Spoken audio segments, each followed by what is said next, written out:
Welcome, everybody, and thank you for being here.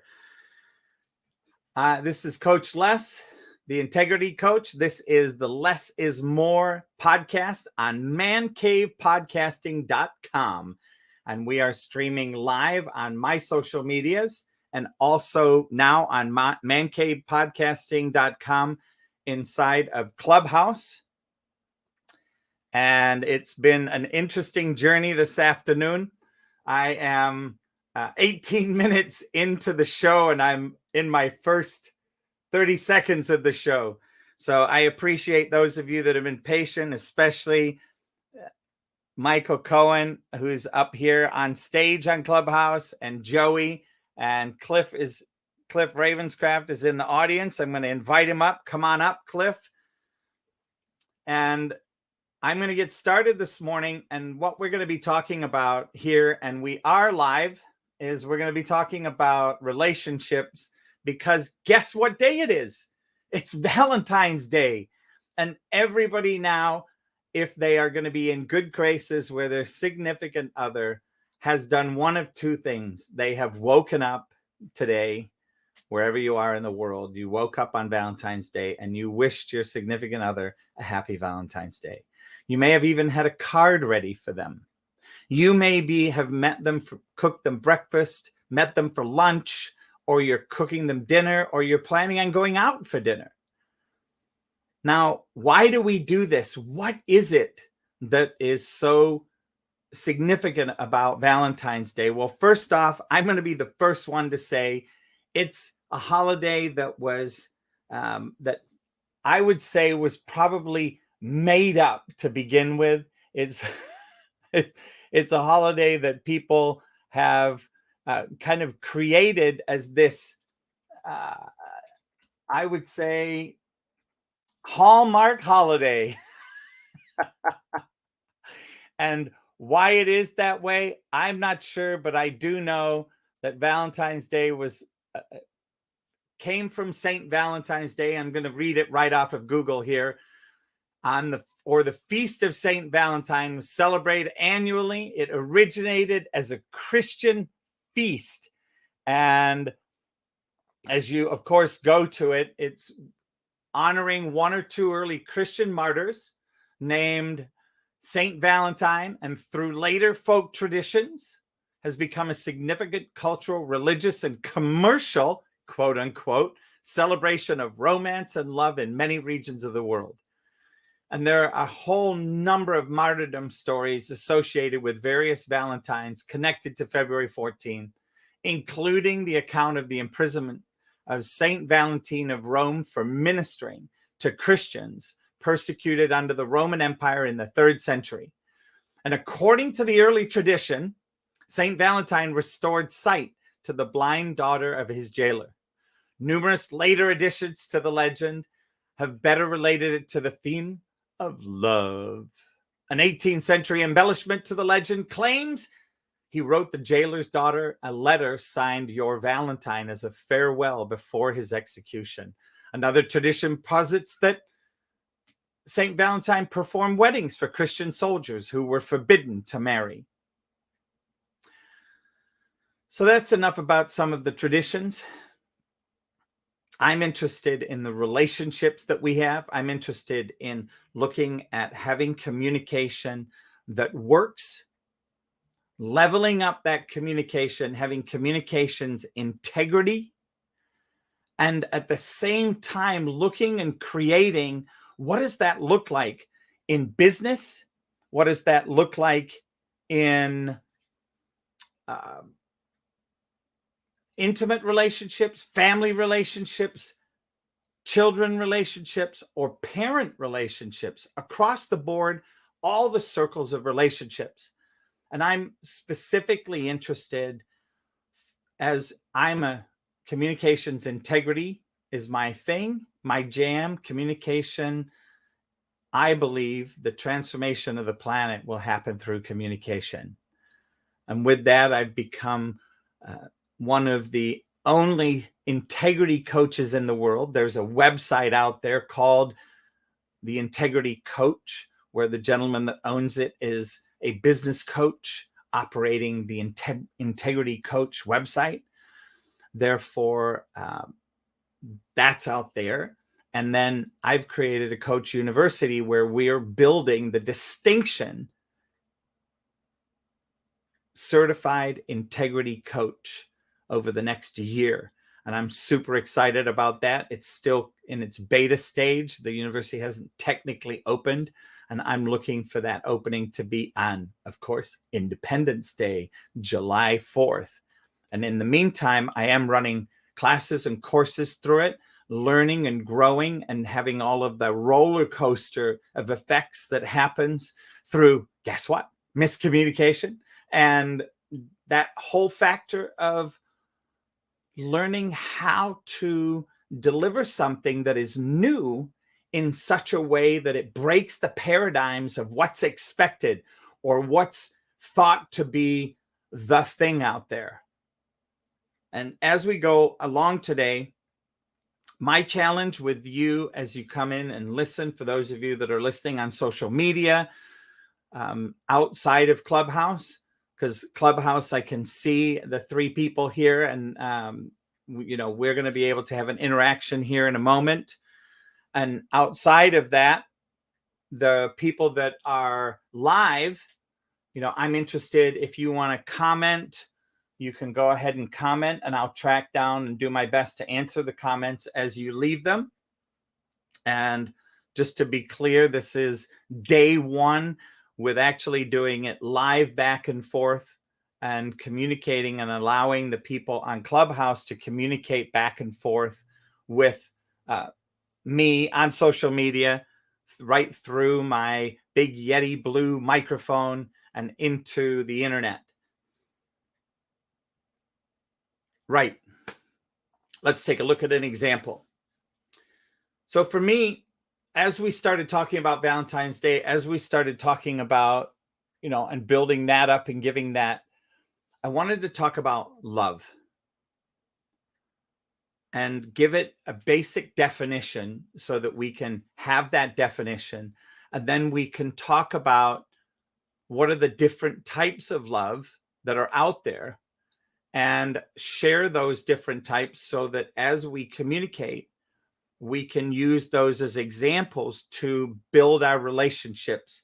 See, I loved my boss for 23 years. I had a boss that was great. And he actually was a rep when I started and got promoted to manager, then promoted to general sales manager. And he was amazing. I had a great way of communicating with him, and I loved him. Now, he's also a guy, and I'm heterosexual, which doesn't make any difference other than that I wasn't in love with him with a romantic love. So the types of love that are out there that I want to speak about, we've got agape love, which is unconditional love. That's the overall. We have romantic love, which is eros. We have affectionate love, philia.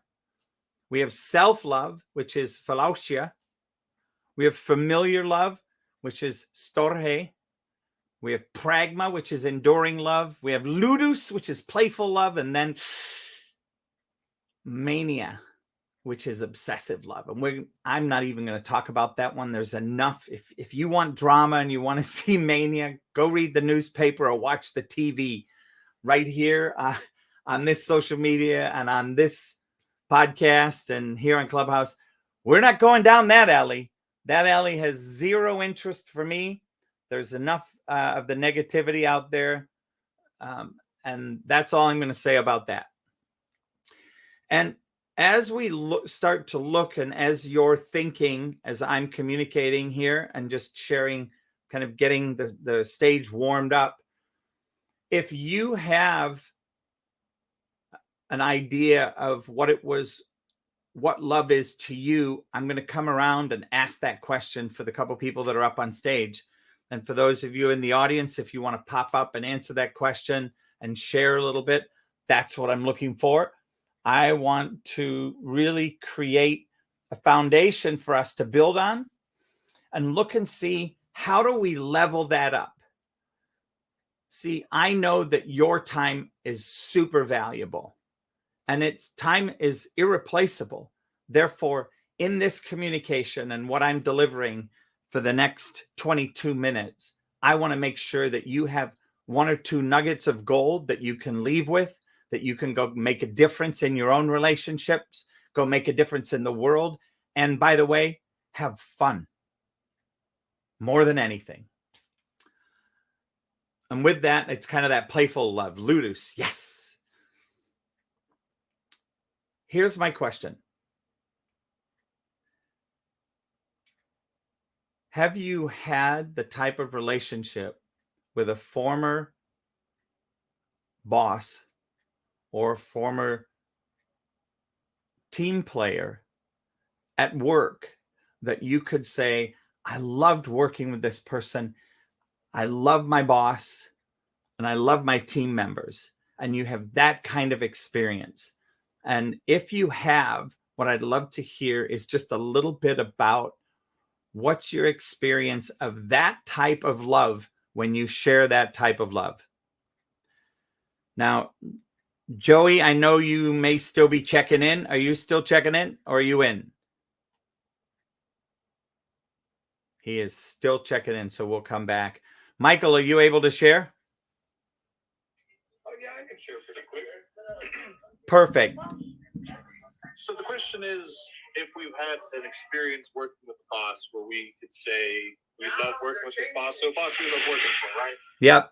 So you'd literally say, I love my boss, I love my job, that type. Yes.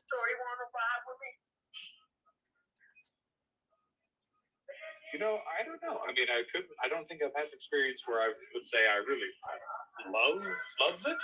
I mean, work is, at least for me, has always been, just a necessity, not an act of love. But there's definitely been bosses I've certainly enjoyed working for, and I guess that's a synonym of love. It's like enjoying that. And I would say, it's the people who are willing to communicate with you, that you can have a conversation with, that are willing to, hear you out for what you have to say and what you have to offer. I'd say that was probably one of the more enjoyable things I liked about working with my old boss. And we would work really late nights at the hospital running wires. He's the kind of person where, he sees me start getting tired, and he's like, you know what, hey, let's just take a break. I know we both want to get home, but we don't want to have to come back tomorrow and fix everything that we messed up. So let's go have a long lunch and just relax, and we'll just sit there and chit chat about life, and and when things started looking like it was getting better, we would go back and finish it up.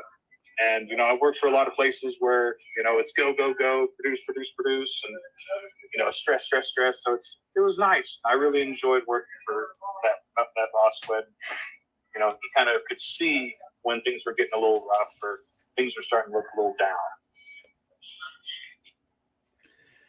Excellent. Thank you. I appreciate that share. And as we get to the next question, I think you'll find some interest in it. I mean, I do know that I've been blessed in my career, right? I happen to be one of those people, as I said before, that I loved my boss and I loved my job. And there was a time when here I was in my late 40s, and I'm like, okay, now what's next?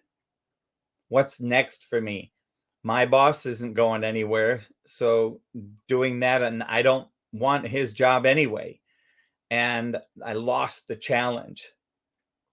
So the optimum part for me became, it's time to move on, and figuring out ways to communicate that without upsetting anybody and creating that upset, including my significant other, who was used to the income, used to having that space, and used to having the abilities and the benefits of the job that I had. So with that, Joey, are you able to come offline?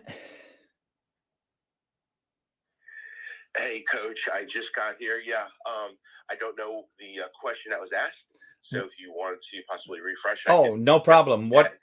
Yeah, what is? Do you have any experience with love of your job and love of your boss as a way for us to start this conversation about relationships and communication and how we communicate? Yeah, wow, I've had two great. I've had really good experiences with the work and my bosses or my superiors. I mean, pretty much everywhere I worked, I've enjoyed it. When I served on staff at a church, the pastor who was my boss. Wow, it's been probably 10 years since we've worked together. We still have a great relationship, and I love the work. When I was a young chef, there was a chef that I worked under, and he was amazing. And the thing about it is the right leadership can make any job you're doing, the most mundane job, the most unimportant task, or what it may seem unimportant, the right leadership can make anything come alive. And it works the opposite, right? You could have the best, quote unquote, and I'm doing air quotes, you could have the best job in the world, but with the wrong leadership, it could become the worst job.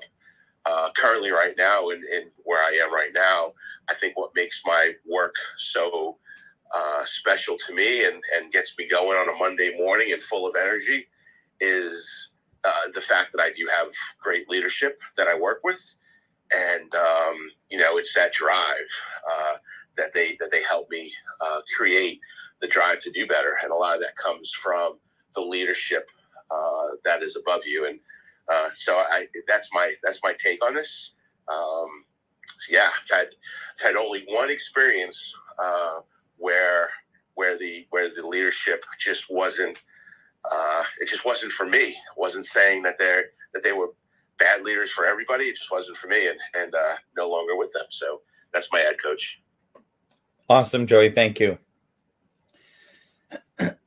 And as we look at this, one of the things I want to take into account is, as we're looking at this relationship with our work and our bosses and what we're up to, I now want to take a look at how are our relationships with family and at home. And here's the correlation for me, and this is the step into the wild side that I want to take inside of this conversation today, at looking at the relationship communications integrity on Valentine's Day. And that is, as an entrepreneur, one of the things that I've created as a coach is having my clients look at their relationship with their significant other and their family and say and create with them, your family is your number one client. And inside of being your number one client, that there becomes this opportunity in that number one client that the communication level is always the best that it could possibly be. It is always at the height of love and endearment for the people that you work with, the people in your family, cousins, uncles, aunts, nieces and nephews, brothers and sisters, and your kids, and finally your significant other. And I've taken this stand and I've been promoting it, and it's going to be a part of the book I'm currently writing, because I believe that there is an opportunity when we look at that, when we look at our families and put them as our number one client, that in this day and age, if they're not in that spot, they get forgotten about. They become second to a client. And when they become second knowingly, phone call home. Hey, honey, one of my clients just called. Their printer went down. And as the print guy, I've got to go over there. They're on a service contract. They're one of my best customers. And instead of being home at 6, my estimate is I'll be home at 7:30. Awesome. Great communication. Love you. See you. Click. Now, in that world, there's a communication with your partner that this is what you're doing. And of course, since that's the agreement of the company to provide that level of service, and if you're not able to provide that level of service inside of coming and going, what there is possible for us is to go, okay, I now have created a space with my wife or my husband and my kids. They know what I'm up to, and off I go. And with integrity, I can go and handle my other clients and then come home and thank my number one client for being flexible and move forward because they're your number one client. And when it comes time to scheduling going into the future, we look at our schedules and we fill in that number one client time. And it looks literally like all the nighttime from this time to this time, weekends, maybe a lunch here and there, and an opportunity to communicate and level them up to your number one client.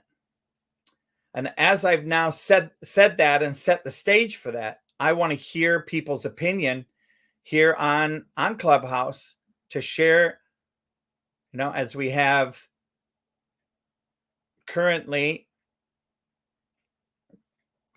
I believe, 5 men and 1 lady. I'm not sure because there's somebody that has a profile here that I'm not positive whether it's male or female. So we'll find out when we speak to them. But for now, I want to start with Joey, and I want to find out, what do you think, Joey, about my principle and my idea of creating your family as your number one client? The mic is yours. Thanks, Coach. I immediately thought of a book that I read. It's been several years now. It's a pretty quick read by Andy Stanley, and it's called Choosing to Cheat. And it's Andy Stanley is a pastor and really dedicates his life to creating content that could speak to other people in ministry. But the point of the book, Choosing to Cheat, really talks about how to balance family and work life.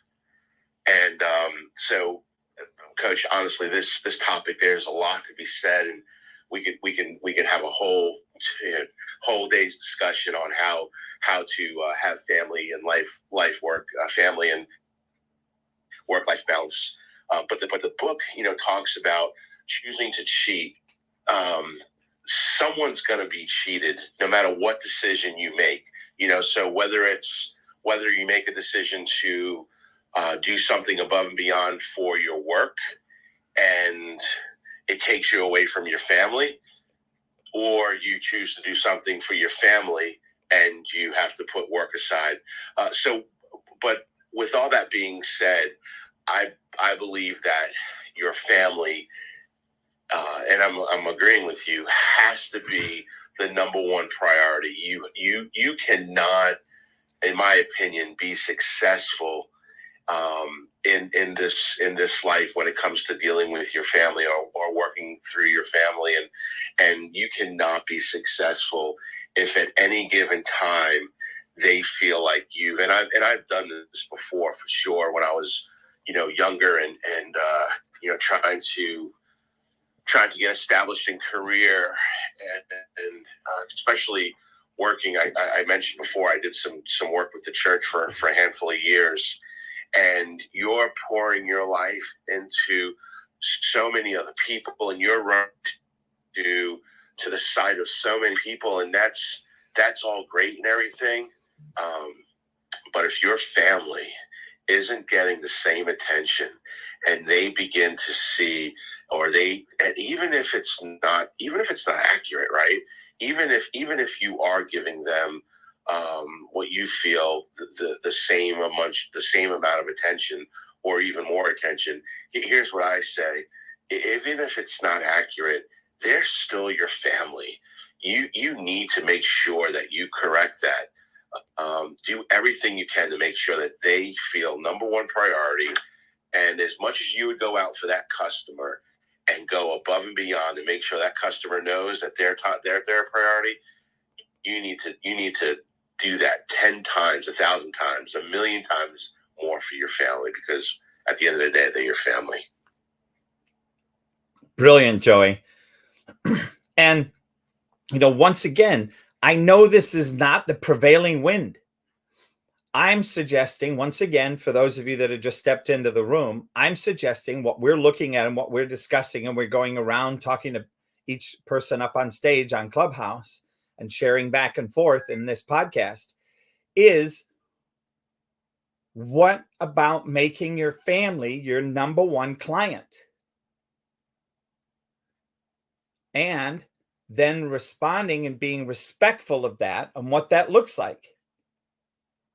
Now, I can tell you this. I remember my number one client before I had a family. My number one client knew they were my number one client. They felt nurtured. They felt like they could pick up the phone and call me morning, noon, and night. And sometimes I did get a call at 1:30 in the morning because they were working in the store late and really creating something. Now, that being said, for me, creating that whole scenario, having my family be that, was they were also very invested in the success of me. And I also created that with my clients, that they wanted me to be successful, because part of what success meant was when I was successful, they got better deals. It meant that I was able to dig in and get the higher ups to give me a better deal on the product I was selling. I had figured more strategy, and I'd figured out how to bring my clients together and do co-op buys and things like that because of the business I was in. And I started thinking outside the box. Well, guess what? For me, thinking outside the box with my family has always been the case. How to squeeze time in, suddenly go and surprise my wife at work and bring her a latte in the middle of the day or the middle of the morning, which is her middle of the day. And to do things like that, or go in and speak to their supervisor, get their supervisor on the phone and call up and say, hey, I'm going to come and steal my wife for lunch. Does that work? Now, I would do the same thing with my client. I'd call and I'd be in the store and I'd find the assistant manager and say, hey, what do you think about me if I'm going to take the manager out? I'm going to take him out for lunch. And they're like, awesome. They were happy. Yeah, we'll get some freedom and I'll be able to get some work done. So for me, there was a level of communication that I started to be doing in creativity with my significant other, that in the space of creating an empowering relationship that was outside the norm, and that had my partner be invested in my business as well,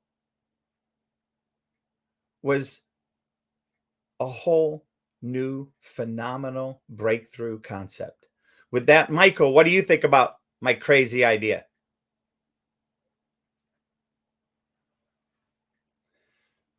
It sounds very nice, and now that you're saying it out loud, it seems very practical.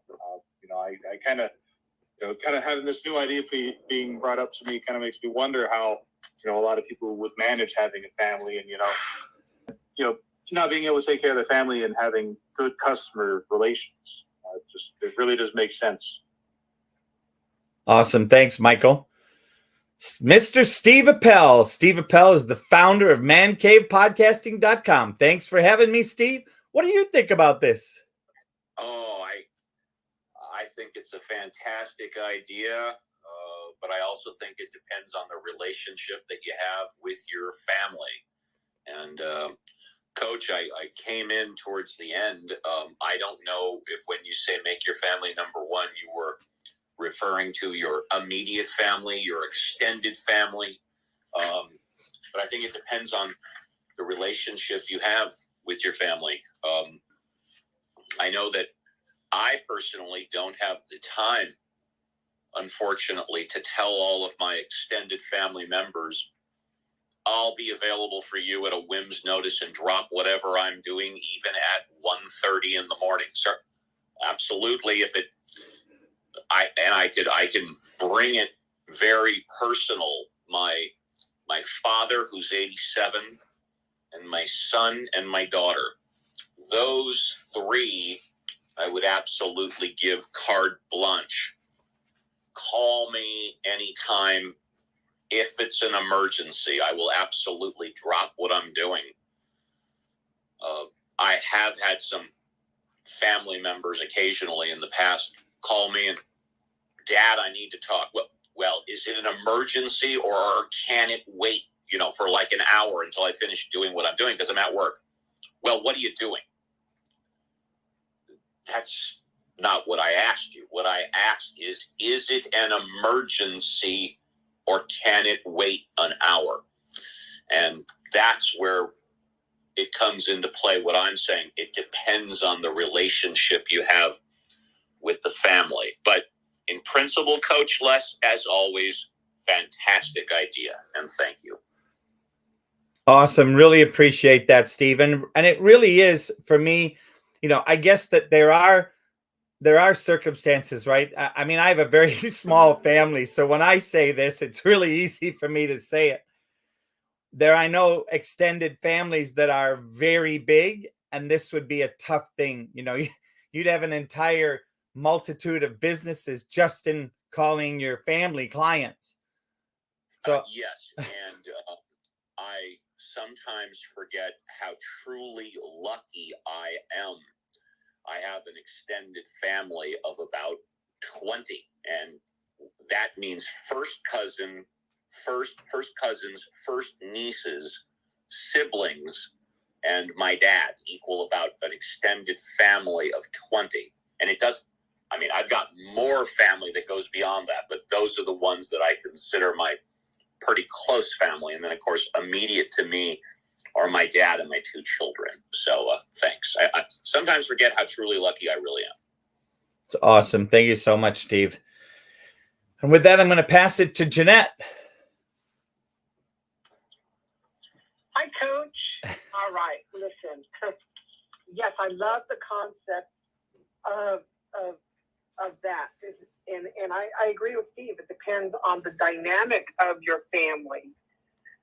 You never know what kind of demands each member will have. So you have to really work at it and get that communication in that relationship so that you can get it to where it is working in the concept and the model that you described. Now, what would it look like? Can you imagine if you had a family that worked within that dynamic and you recognized and acknowledged and communicated everything about time and effort? You wouldn't have to explain it all the time. Steve gave an example. Hey, is it an emergency? And can it wait an hour?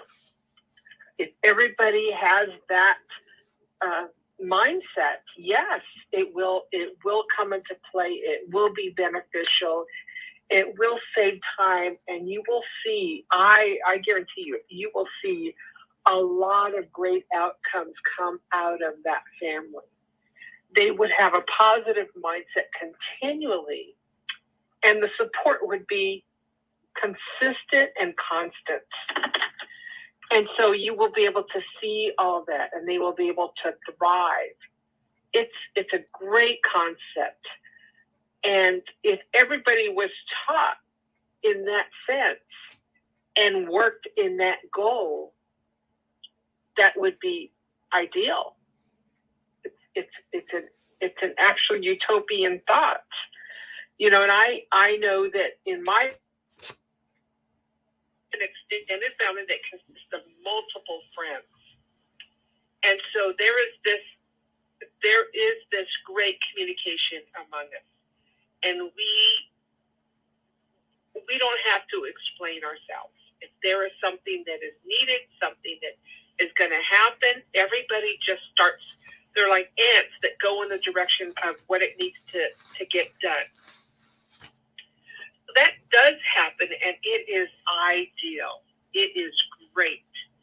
So I look forward to seeing more discussions on it. It will come into play in helping other families, definitely. So thank you for letting me share. And Coach Les, before we go to the next, can I please give you a short apology? Definitely. I don't know what for, but go for it.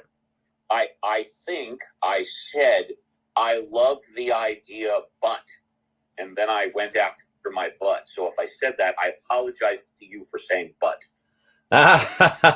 Thank you. Well, that's going to come with tomorrow's second half of this conversation around familial, best client, family communication to cap off the final parts of Valentine's Day, as we'll be back here tomorrow at 3 p.m. Central for an hour. And that just allows me to say this show will be ending right at the top of the hour. And I'm super excited. I want to hear from Michelle Thompson and also Jasmine. Thank you for coming up on stage. Michelle, go ahead. The mic's yours. Good morning, all, or evening, afternoon, wherever you are in this wonderful world. Whew, what a topic. Absolutely. It's a very good concept, great concept. Maybe in a perfect world. I have to agree with what Steve says. It does depend on the relationship that you have. And also, you know, as parents, you need to have an agreement on certain things. When you don't have that, it makes it very difficult to be able to, you know, teach your children, to correct them when they need it. And, you know, at the end of the day, my children know why I'm doing what I do. And yes, I sacrifice my family.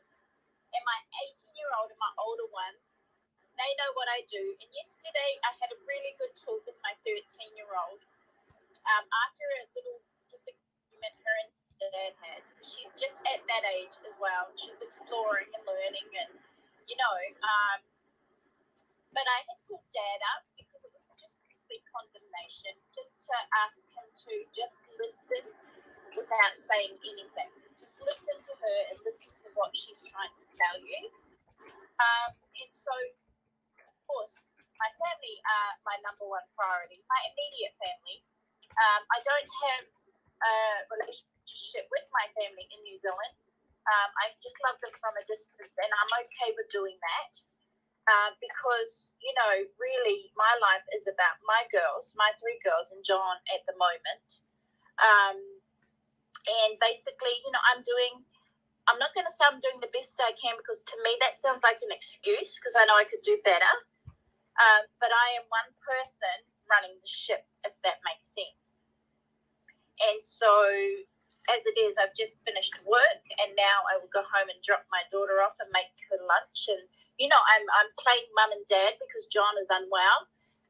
But I do have to give a lot of my time to building my company.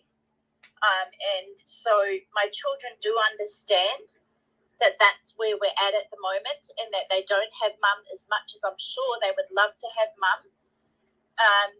But, you know, the whole idea is that the outcome of it will mean that we can then have that time together. I understand that, you know, every day I lose is a day I don't get back. However, I have to do what I have to do in order to make sure that we're in a far greater position than now. So that is my take on family. And yeah, again, I agree with what Steve said. I'm the same. You know, my daughter, she will come and I'll say the same thing. You know, is it really urgent? Do we have to do it now? You know, mummy's doing work at the moment, and she's okay to wait for half an hour. Do you know what I mean? If I say half an hour, then I'm sure that I'm doing what I'm doing half an hour and take her to where she needs to go to. Because 9 times out of 10, she just wants to go to a friend's house, you know, who she's known since preppy. It's her best friend. I'm so okay with that. And my communication with her has got a lot better, really good. And so I'm just going in the flow of that. Because, you know, growing up with no parents myself, I didn't actually know how to parent, but the key is what you didn't get is pretty much what you get. And I'm not, don't get that twisted. My children right now are my number one priority. And so, yeah.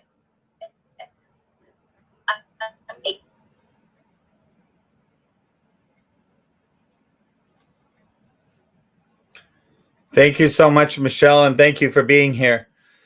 And with that, I want to send the mic over to Jasmine to wrap us up. Jasmine, what do you think of this?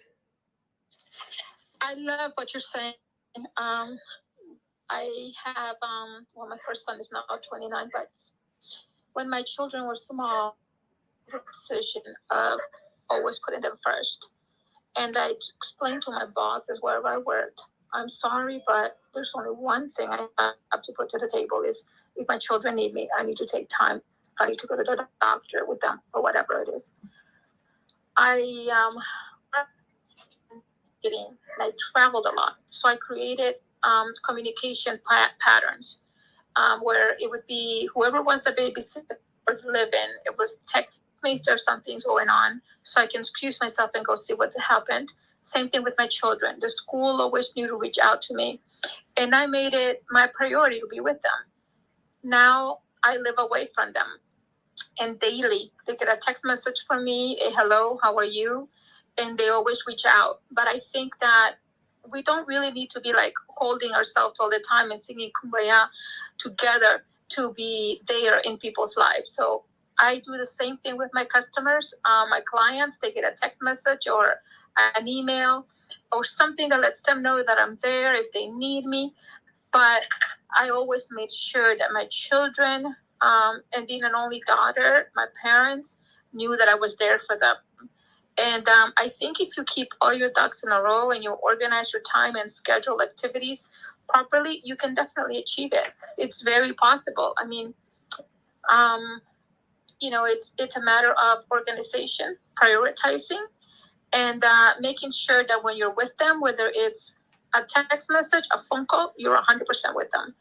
And I remember many times having to get out of conferences or excuse myself and text them and say, hey, is everything okay? What happened? And then they would ask me all the time, knowing what my work was, like, are you okay to talk? Is it okay? Can I call you at 9? They would let me know if it was an emergency. They would tell me it's an emergency, Mom. So I'm just saying that you are right. It is possible to be done, but just as much energy as we put on our businesses, on our clients, we also need to put on our family.